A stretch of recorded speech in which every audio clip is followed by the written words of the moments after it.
Oh, wonderful. Yeah, good weather's here. The motorcycles are out. Let's get rid of that. Put that in the drawer. All right, here we go. Okie dokie. Put on the mood lighting.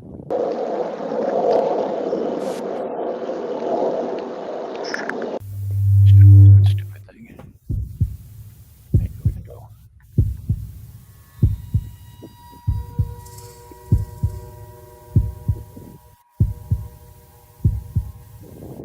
Come with us on a journey into the unknown, the unexplained, and the unbelievable.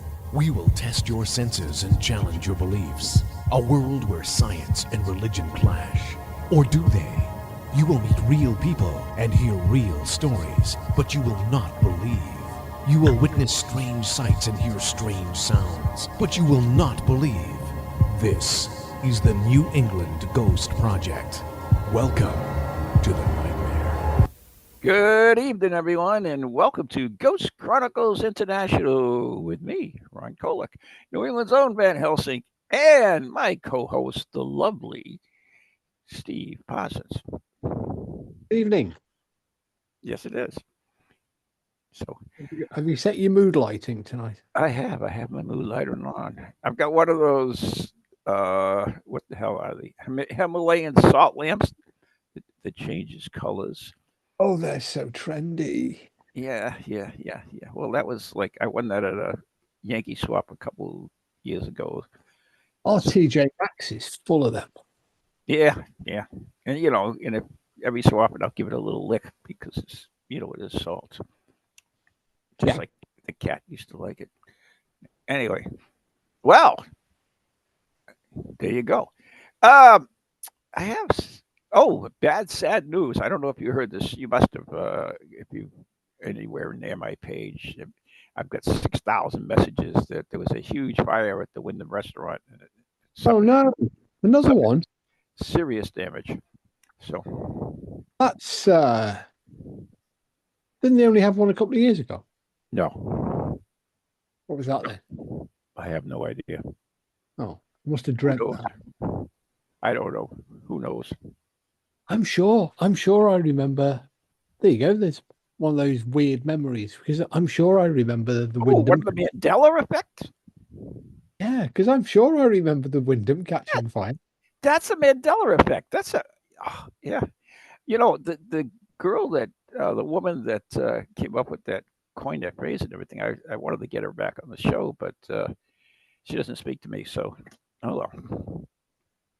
Did you ever remember speaking to you? That's no. I mean, seriously. That's why I said what again Yeah. because I was sure it had burnt down. No, Mandela effect. I was we were in one of our benches, Leslie and Anna, myself, and we were in a pub, and the music came on, and they played. I forget who it was, and I said, "Oh, it's too bad he died." They said he's not dead. Or it was the other way around. They told me he was dead, but he was alive. But they swore. Both of them swore that he was either alive or dead when it was just the opposite.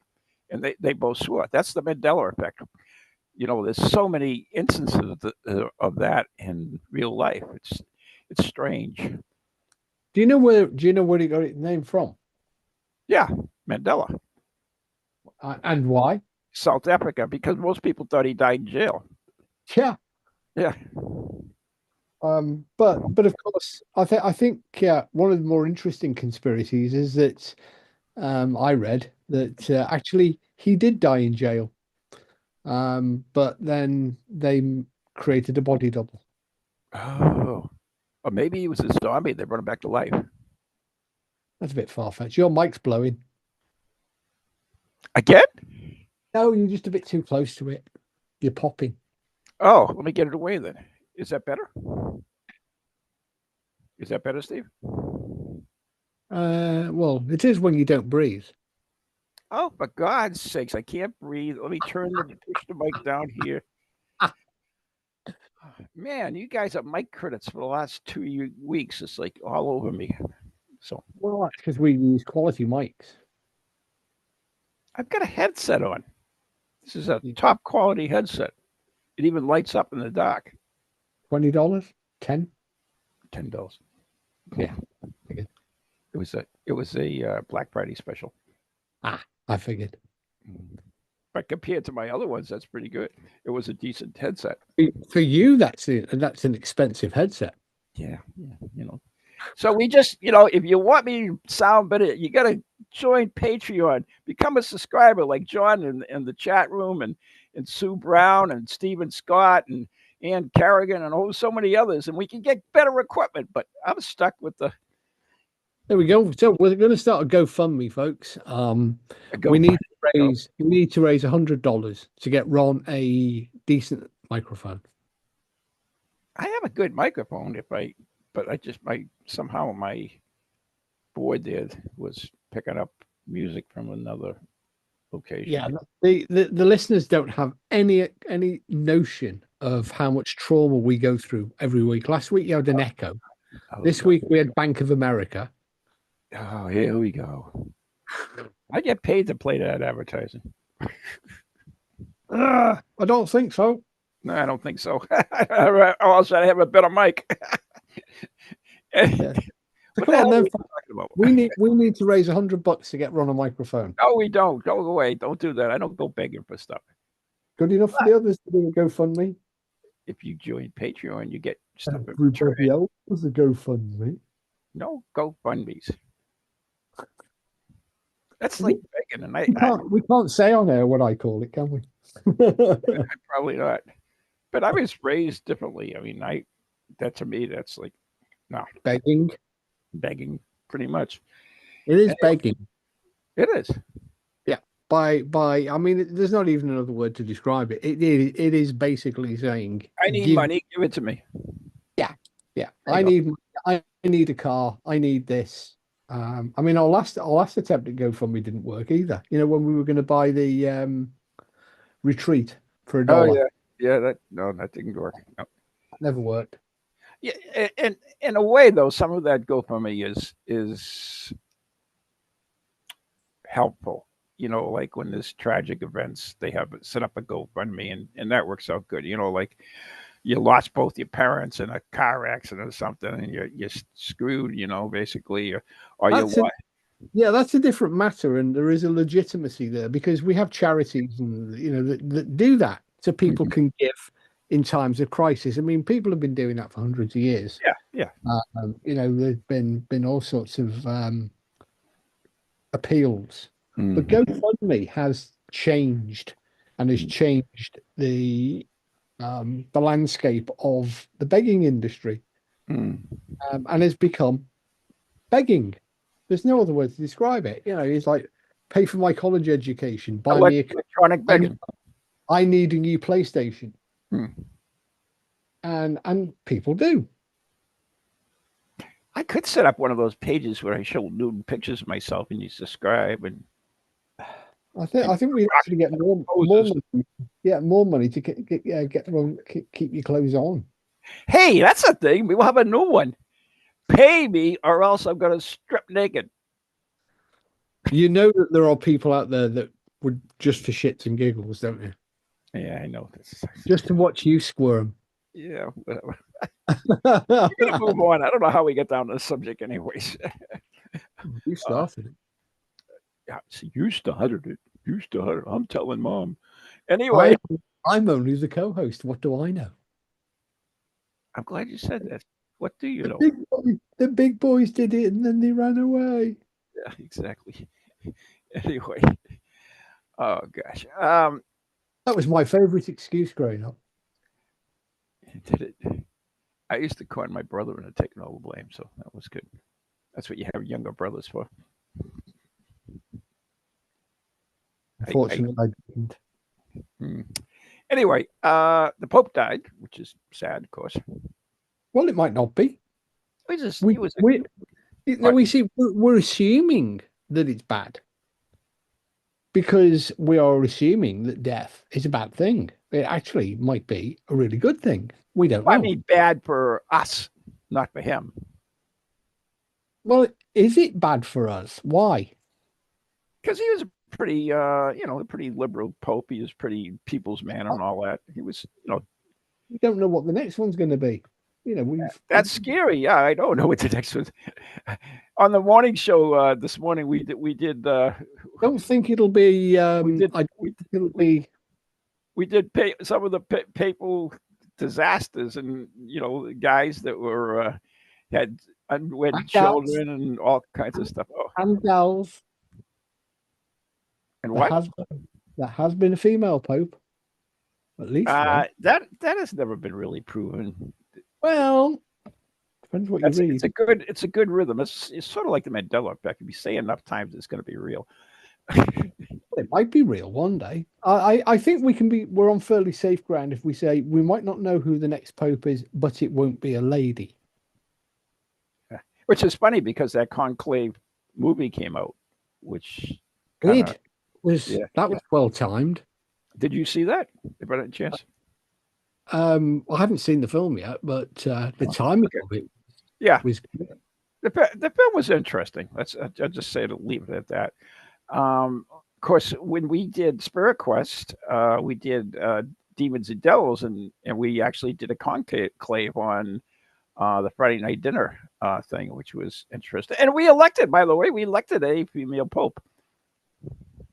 Well, we're more liberal than the Catholic Church. Well, I guess so. Anyway. Oh, I mean, there are certain things that the Catholic Church will not. I think we're on fairly safe ground by presuming that the Catholic Church won't do. They're not going to legalize abortion or. No, they can't. No. I don't think that they will elect, not in my lifetime or yours, a female pope. No, I don't think so either. I don't think they will elect a. You got to have a female priest first. I don't think that they will elect a biological female pope masquerading as a man. Yeah, well, whatever. There's, it's different. Anyway, well, there was a rumor going around that Trump was going to put himself forward. Oh, he already is pope. He already declared himself pope. Oh, has he already done it? Oh, yeah. Oh, it's already done. It's done deal. Yeah, he's moved on from peace in the Middle East and Ukraine, so he's going to be the greatest pope. He's going to be the greatest pope. People are telling him he's going to make Rome great again. He's going to be a great pope. Anyway, the Vatican, most people don't know. Now, I'm trying to find some information on this. There is supposed to be archives of paranormal stuff at the Vatican. Do you know anything about that, Steve? Well, when I was there, I asked, and they wouldn't answer. Of course, they wouldn't. Do you expect that? Not really. But yes, there is the Papal Library, or the Vatican Library does have. There is a published list of the books that they have, and on that list there are quite a considerable number that would be of interest to the paranormal community. There is. Yeah. I mean, the Papal Library is not that dissimilar to several university libraries in terms of what they've published, the book list that they've published. And when I say Papal Library, you can't, go down and check a book out for 3 weeks and return it late. But they have all of the main works that you would expect a paranormal library to have. Mm-hmm. There's no and quite a few that you would like, but I actually, if they have a secret shelf, I went right to the source to find this out, and I went to. You can go online because the Vatican Library has got. No. I went out to find out without that answer. I asked if there was a paranormal museum in the Vatican, so I went right to the source. We're talking about a library, aren't we? No, you're talking about library. I talk about museum, and the answer to that is what you said basically. No, there is no dedicated paranormal museum within the Vatican. While the Vatican possesses extensive archives and historical collections, it does not have a museum specifically focused on paranormal phenomena. The Vatican's interest in the paranormal primarily stems from its deep historical connection to spiritual and religious matters, and some scholars even view the archives as a potential source of information on UFOs. So there Didn't you they? go. Don't they also have stuff about Da Vinci in the Da Vinci Code? Because he wrote in a secret code, didn't he? And then So they say. they had to So they say. crack the code. Mm-hmm, mm-hmm. Anyway, I remember the documentary. yeah, the documentary. It's produced by the same people that the body of the mermaid, I believe. Yeah. Anyway, and the alien autopsy. Well, who knows what lurks beneath the Vatican? Yeah, that's the thing. Nobody does because Well, they don't let you in. You know, there's you can request a visit to the Vatican Library. You can you can go into the vaults of the Vatican, which are open to the public, but they are mostly the treasure vaults. So you get to see all this spectacular jewels and treasures. Huh. But Did you know there's nothing, there was a nothing museum of purgatory at I think it was shut for lunch when I went. the Museum of Purgatory within the Church of the Sacred Heart of Suffrage in the Rome, uh, but it's not in the Vatican itself. It's focused on souls of purgatory and their related religious beliefs. See, a lot of people don't understand what purgatory is versus, uh, you know, what happens when you die. This the old purgatory thing, and what purgatory is a temporal thing, which is interesting me because time is made by man. And interestingly, you can buy yourself out of it. Well, you can't, but That was some of the corrupt popes we talked about on the morning show. you want to buy yourself out of purgatory, well, you can't because obviously you're already there. Yeah, but you can pay for privileges. if I can't get a microphone, how am I going to get my soul out of purgatory? Well, that's not your job. That's the job of those that you leave behind. No, but according to some of the early popes, you could buy your indulgence out of purgatory. Well, yeah, I mean, cut down your sentence, most because you automatically went there, and most noblemen, kings, monarchs, the barons, they would pay for a chapel or a church or a priest to say prayers for them 43 times a day, for the repose of their soul. Yeah, there you go. And Anyway. according to our friend Richard Felix, oh, here we go. well, I mean, it's his theory that the reason that ghosts, or what are ghosts, are simply souls that were either too scared of purgatory and therefore won't cross over. They are so dreadfully afeared of what purgatory represents that they hang around in this world. Yeah. Or that their relatives were just too mean. Yeah. Well, isn't he the same guy that had the?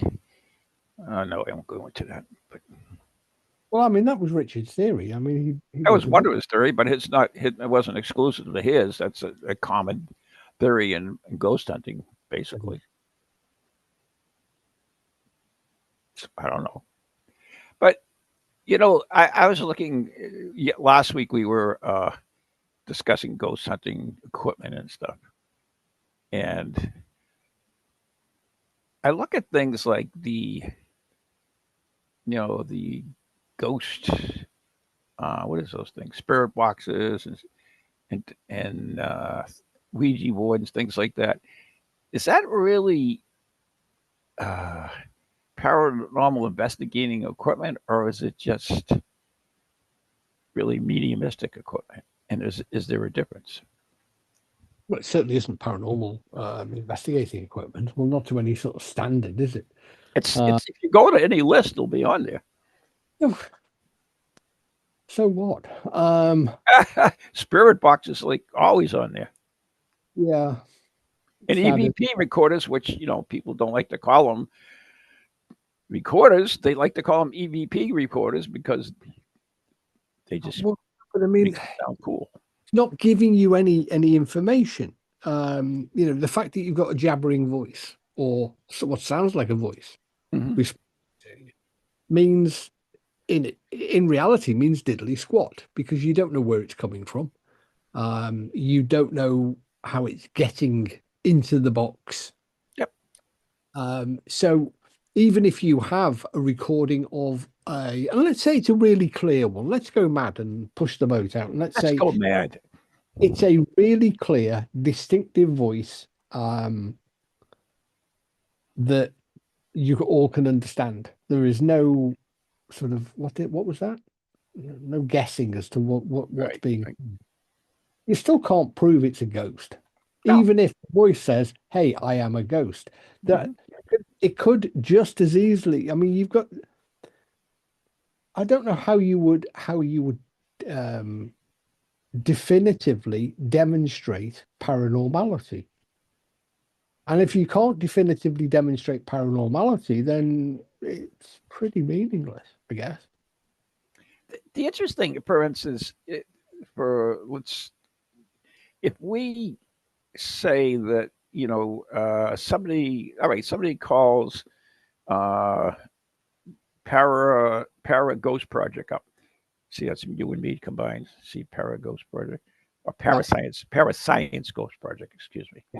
Yeah. And they say, okay, Steve, my house, my wife and I were sitting in the living room watching the telly, and all of a sudden, this gray figure walked by us. It actually blocked out the TV and went through the wall.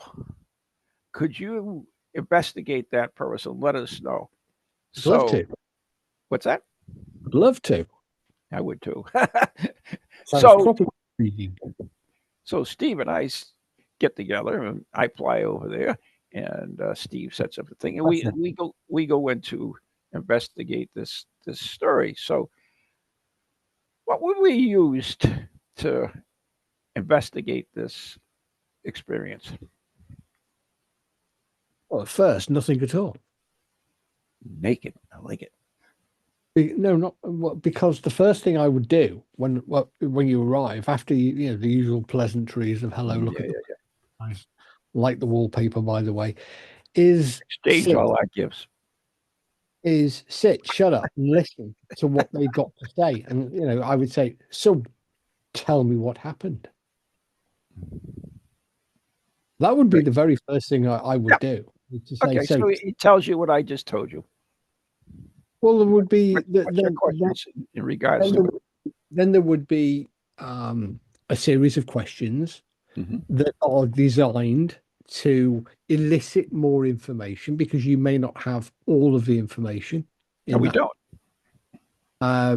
So that most witnesses will usually overlook things or forget stuff, and so you go through a system of questions and a style of questioning that the police use in order to elicit more information from the witness, things that they may not necessarily have remembered or considered to be important. And so we would play good cop, bad cop, right? no, we wouldn't play good cop, bad cop. Oh, okay. We only need one person to do it. So yeah, I know. That would be the first thing. You were right when we started this thing. You said, "Shut up." That's what you would tell me. Shut up, Ron. because one of the things that is a bit of a no-no actually when you're asking questions is having two people, unless those two people have already sort of worked together, or are both singing from the same closely from the same hymn sheet. Yeah. it can be quite disruptive to the whole interviewing process to have somebody throwing, questions in from the sideline. So what we would suggest is that one person handles the interview and the other person is checking the interview for thoroughness to make sure that points aren't overlooked and omitted. So And when so you do, we when you would do have, it, I'm sorry, Steve. Go ahead.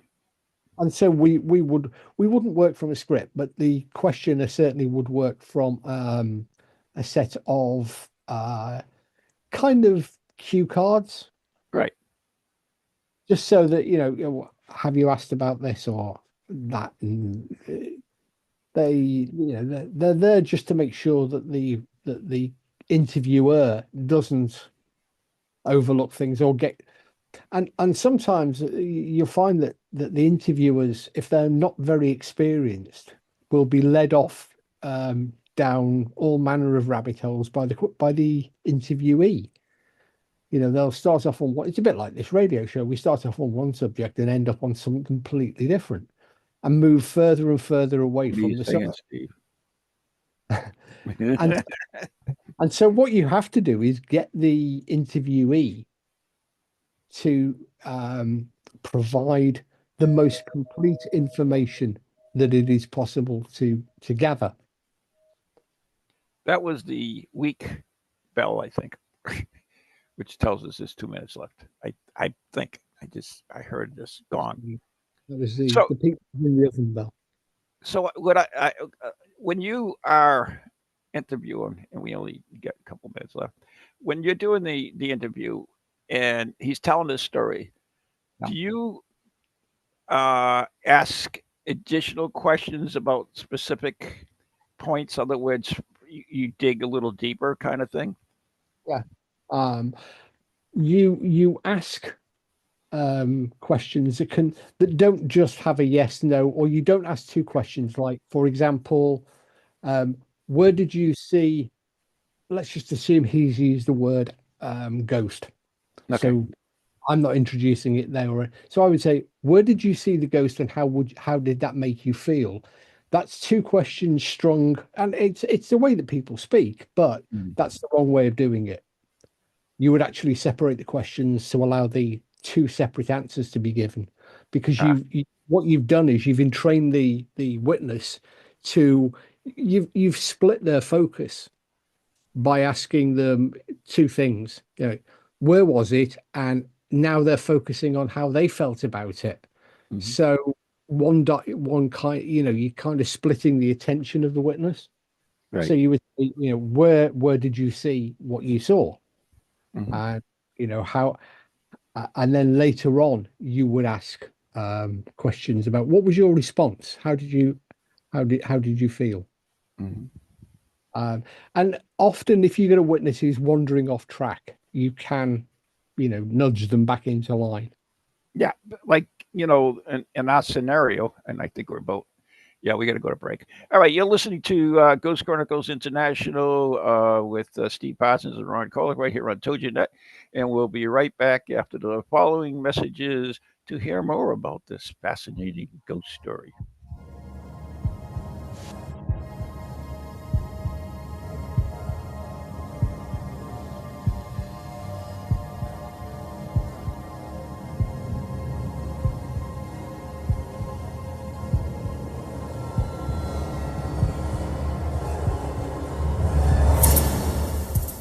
Do you have a paranormal event, book, or something else you want people to know about? Then why not advertise it on Ghost Chronicles Radio? With over 150,000 downloads a month, get your message out to an audience that's interested in the subject. We have a plan at a cost that fits your needs.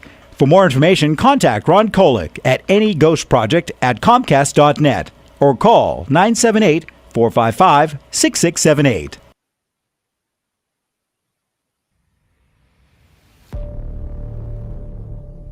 Located in Illinois, there lies a sleepy little town where nothing is a common occurrence.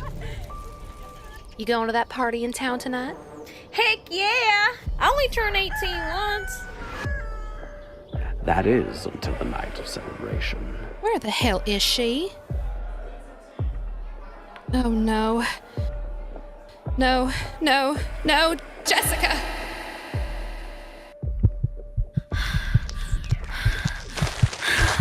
What's happening?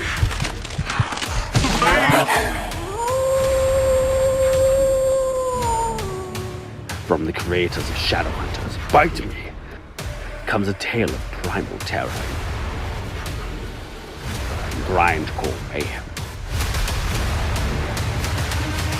Shadowhunters, kill, Jessica, kill!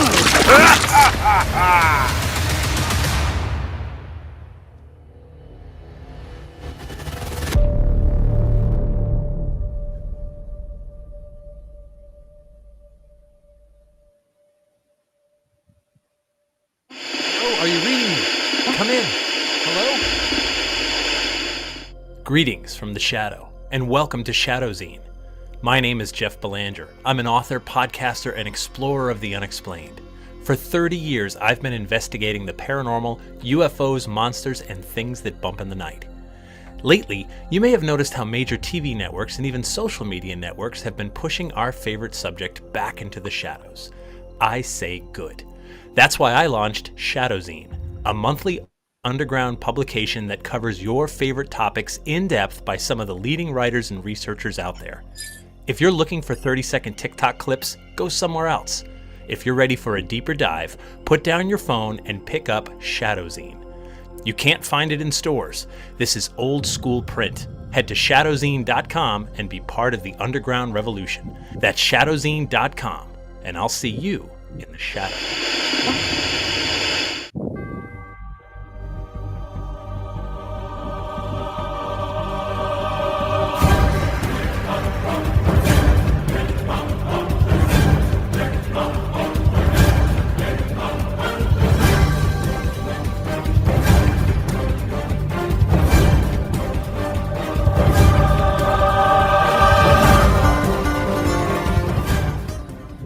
And welcome back to the second half of the first half of tonight's 2 hours of Ghost Chronicles Mayhem. This is the International Mayhem, followed by the Next Generation Mayhem, or Book of Shadows, or whatever. He keeps changing the bloody titles. Anyway, that's Ron, this is me, and let's crack on with the show.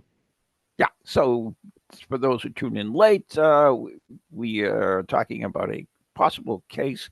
Well, a fictional case, I guess it's a better word.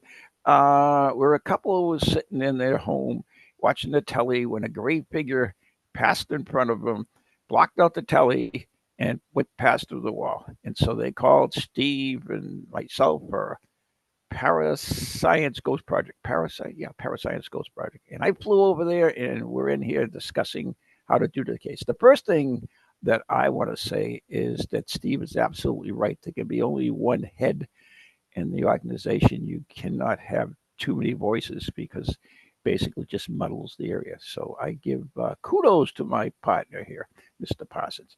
So carry on, sir. Well, it depends what comes next, doesn't it? I mean, we've talked to the witness, and they've given us the version of what happens. Yep. Then you want, but one very important question that the investigator must always ask is what do you want to happen? What is the outcome that you want? What do you want from me as an investigator? Mm-hmm. Because there are certain things that obviously a good investigator would not do. Well, I wouldn't do exorcism, for example. We can't get rid of it. We can't make it stop. So you need to, first of all, find out what the expectations or what the hoped for outcome, the reason why you were called in is. I got to interrupt you, Steve. Sorry, because you said you can't make a stop, and depending on what the source of this anomaly is, sometimes you can make it stop if you find a. If they say to me, "We just wanted to stop," I would say, "I can't make it stop." Yes. Well, okay. I can hope to find the cause, and if the cause is mundane, such as I hear voices, for instance, and there's a radio station. Well, yeah. Okay, But, that type of thing. You can.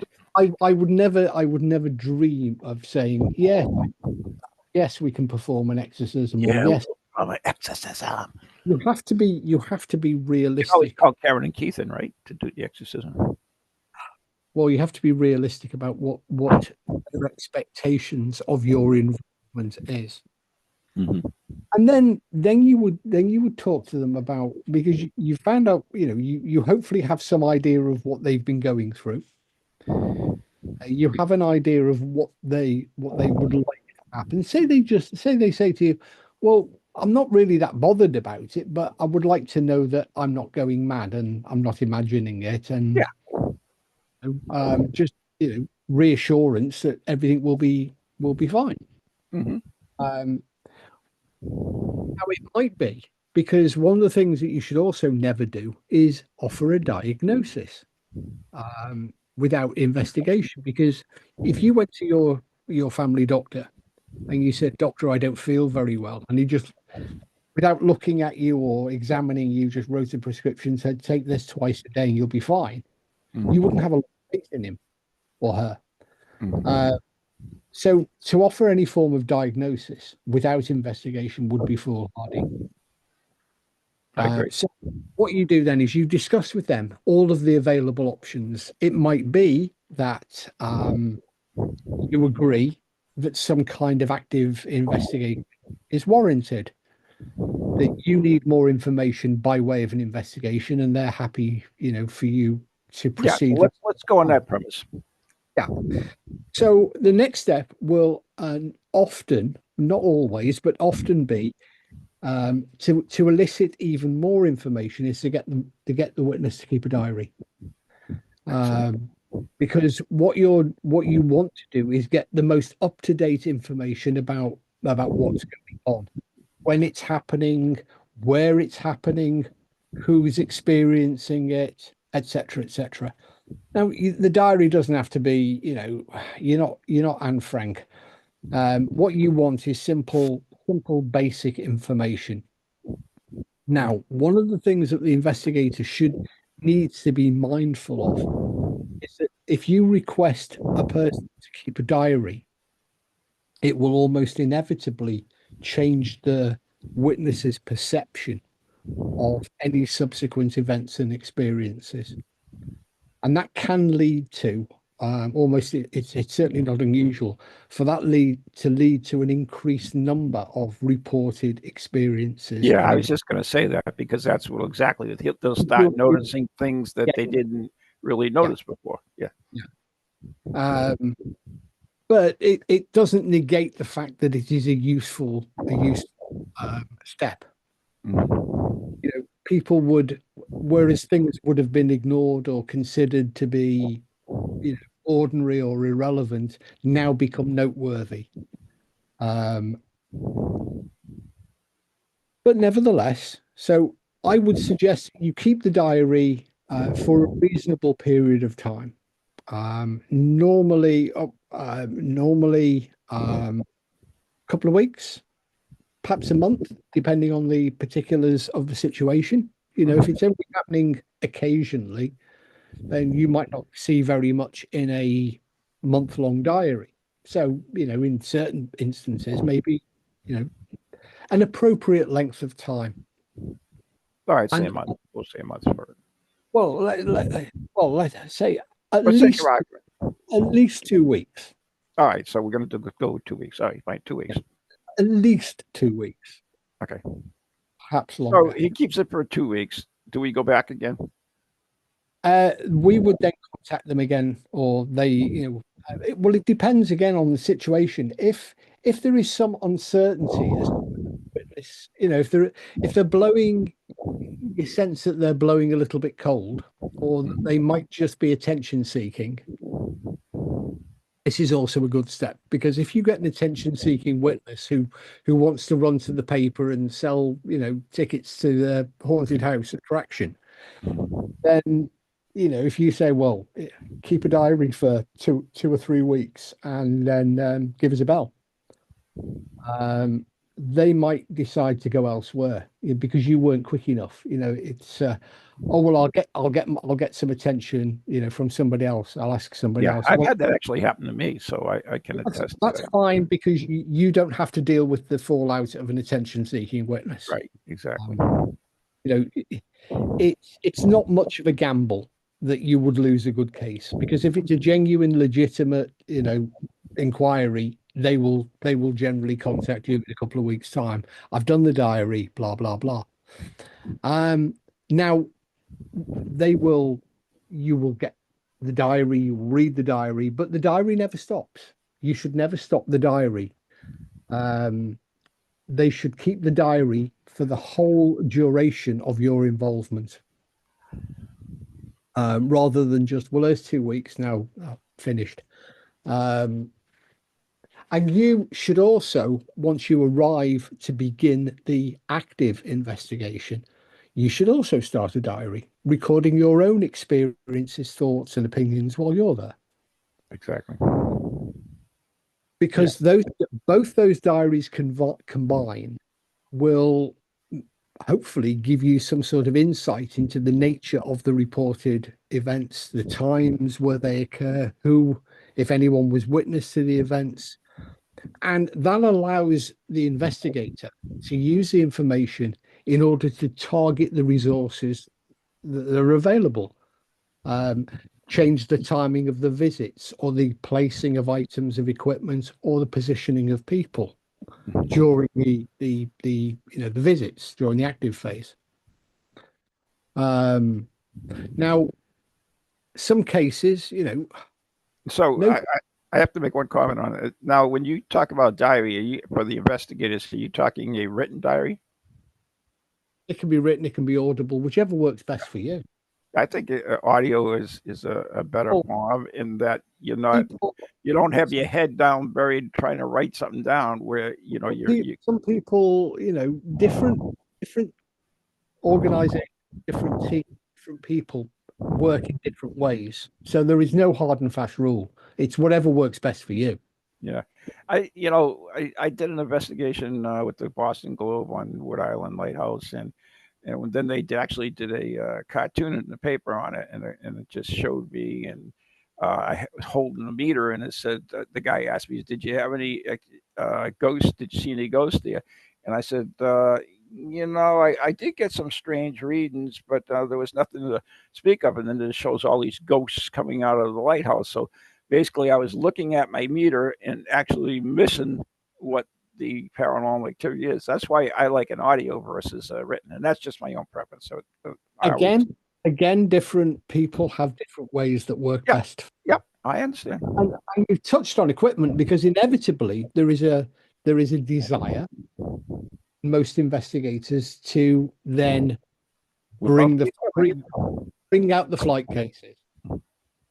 And it's perfectly true that the equipment can be, in some circumstances, it can be used to check that an observed phenomena or event actually happens. It can be used to quantify how much something is changing, and over what particular time, or the rate of change. And it can also observe and record things that may ordinarily go unnoticed. But there is always a but, isn't there? If you use any item of equipment at all, you need to take certain precautions, because you've got to ensure the quality and the reliability of the measurements and the observations that you're making with the equipment. And I would suggest that there are half a dozen or so, or several criteria that must be fully met whenever you bring out, or you're planning on bringing, a piece of equipment. I'll just quickly run through them. The correct piece of equipment should be selected for whatever it is you are planning to observe and measure. So, thermometer for temperature. That it must be, if you're going to use equipment, it should be used in accordance with the manufacturer's designed limitations and instructions for use. You might want to calibrate it. It might need to be calibrated both before and after. If anybody, it's if there are others there who are going to be using the equipment, then they also need to know how to operate it and how to position it so that you can get the maximum benefit of the measurements. You should know how it's going to work. You should understand the operating principles of the equipment and also know something about what it is that you're trying to measure. So, a rudimentary. Now, I've always said you don't need, a degree. You don't need a high school diploma to do these sort of measurements, but you do need to have some idea. And I always said basic high school physics, really basic first year physics is more than enough for most physical phenomena. Okay. We've Yeah, I also- get down towards the end of the show, so I don't want to go too much into that. I want to know basically, okay, we've got the equipment, we decided on the equipment. So based on the premise that we had, where there was no mention of temperature drops, no mention of anything other than seeing this figure. All right. What are we dealing with? Are we gonna sit there with them in their living room with a telly, put the telly on? Are we going to have anything equipment? What equipment will we be using? Well, the next step would be to have somebody, ideally, who doesn't know very much about it. So, a member of the team who wasn't there when you did the interviews, so that they don't have any information or very much information about.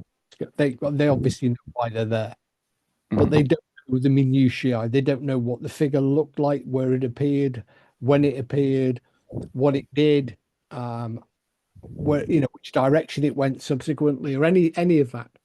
And I would get them to pull up a chair, invite the family, put the kettle on, and plonk themselves down and just sit and wait. So you would not use any video equipment whatsoever, even though the witnesses clearly saw the figure. We'd already covered equipment. If it Well, was you just said you just sit down and pull up the telly. I believe you're not using it. Yeah, but you said you wanted to move past the equipment stage. Yeah, but I just want to know. Yeah, go ahead. Stage. Yes, there would be at least 2 video cameras in use. Okay. At least 2. Would you use temperature measurement at all, even though there was no reports of any temperature fluctuations by the witness? No temperature measurements, no EMF, no EVP, no full spectrum photography, no nonsense. It would be the witness is seeing with their own eyes a visual anomaly. Therefore, if they are seeing it with their own eyes, they are seeing it exists within the visual spectrum. A video camera is more than capable of capturing the visual spectrum, the visual, frequency band of the visual spectrum. So you wouldn't need anything else. So are we using a plain camera? Are we using a infrared camera? No, we wouldn't be using an infrared camera unless the witness has got weird, vision. The witness saw the figure with their own eyes. Their own eyes are not operating in the infrared spectrum. Their own eyes are not operating in the ultraviolet spectrum. They are operating in the visual light spectrum. And so you get a camera that can see what they can, or as close to what they can see as possible. You always start with the known and work towards the unknown. There's no need to bring in anything else. A couple of video cameras, at least 2. So you've got 2 different viewpoints, but I would also have a third one, which is looking at the witnesses themselves. Oh, clever. Yeah. And I would have an investigator in the room, at least 2 investigators in the room with them, to see if they could also experience without being prompted or guided, or told where to look and what to look for, and see what happened next. Because you might get lucky. You might get them in a position when it happens again. So now you have multiple recordings that you can look at. You also have at least two additional Eyewitnesses. Eyewitnesses. Mhm. That is a huge step forward. God forbid it almost never happens, but Oh, it yeah. does. It does happen occasionally. And that allows you to look at other, you then use all of that information to say, to try to form a hypothesis. What might be happening here to cause this? Right. Now you can rule out things immediately because you know that, for example, some things do not cause mass visual hallucinations. So you don't need to worry about things like that. So you look at, well, what else is left? How can we take this further? Well, there might be an argument there to perhaps, well, let's have a look at the edges of the visible light spectrum. Let's look at the infrared and towards the infrared and towards the ultraviolet portions of the spectrum to see if there is greater clarity there. Because the visual light spectrum is actually quite narrow. The overall light spectrum is much wider, and that you might get greater definition or clarity as to what this anomaly might be. You look at the timing of the anomaly. Does it coincide with things like vehicles going past, changes in ambient lighting, that are casting weird shadows? Yeah. Or the opposite of shadows, weird lighting effects caused by something else. So you gradually, well, can we test whether it's something from outside? Well, that's testable. You can exclude external light sources in most cases by simply drawing the blinds. So would you, for instance, if the date of this phenomenon that occurred, would you look back at that time and see what other possibilities there were that's reported, like, for instance, the weather and the atmospheric conditions and stuff like that? Depending on the hypothesis or testing, which one do you think is most viable? If you are leaning towards it being an external phenomena, an ambient lighting phenomena, a weather phenomena, or a vehicle or some, then you would look at the times. But if you are focusing on it being an internal phenomena, you look at things that are going on inside of the property at those times. And is that repeated at the same time the next day or the same day every week? Is there a pattern that you can use to give you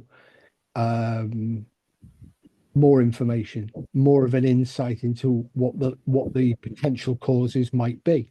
When you've exhausted absolutely everything and you are still no further forward in your understanding, then I think you have to reach a point where you have to say, we have looked at everything we can conceivably think of. And this isn't an individual, this is a group discussion. The group Right. comes together and says, and with the witness as well, and says, these are all the things that we've looked at, and we've not found anything untoward.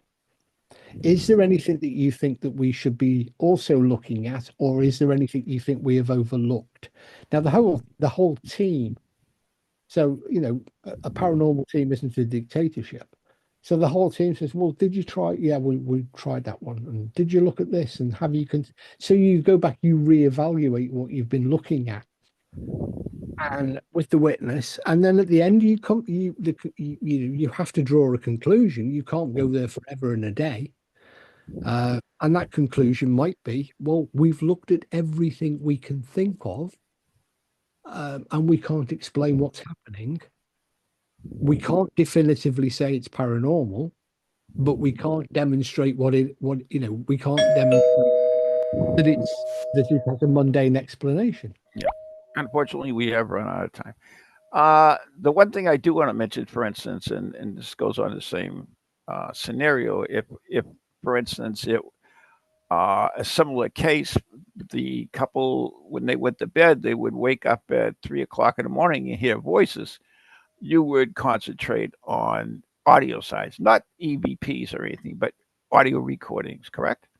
Correct, because if they can hear it, then so. And in fact, it's even better with audio because audio is not dependent as two people are hearing a sound Mhm. with their ears, the same sound, then it should, in almost every circumstance, be recordable. Yeah. All right, we do have to go. So that was interesting. I mean, we looked at, maybe it wasn't, exciting like TV shows, but it was a Method. much, what's that? Okay, cool. Mhm. Anyways, we do have to go. You've been listening to Ghost Chronicles International with Steve Parsons, Ron Kolick, right here on TogiNet Radio, and we're all podcasts played. We are brought to you by Circles of Wisdom, 386 Merrimack Street, Methuen, Massachusetts, the Glant Messier Family Law Group, 55 High Street, not there in Dover, Massachusetts. Our very, very good friends on Ghost Chronicles Radio on Patreon, and Positively Brilliant Candles, Reiki Infused Candles by Leslie Martin on Essay. So check them out as well. So stay tuned for Ghost Chronicles, Book of Shadows with Marla and myself, and my special guest, Jess Belanger. Till next week, stay safe, and who knows, we may have a new pope by then. Who's Jess Belanger?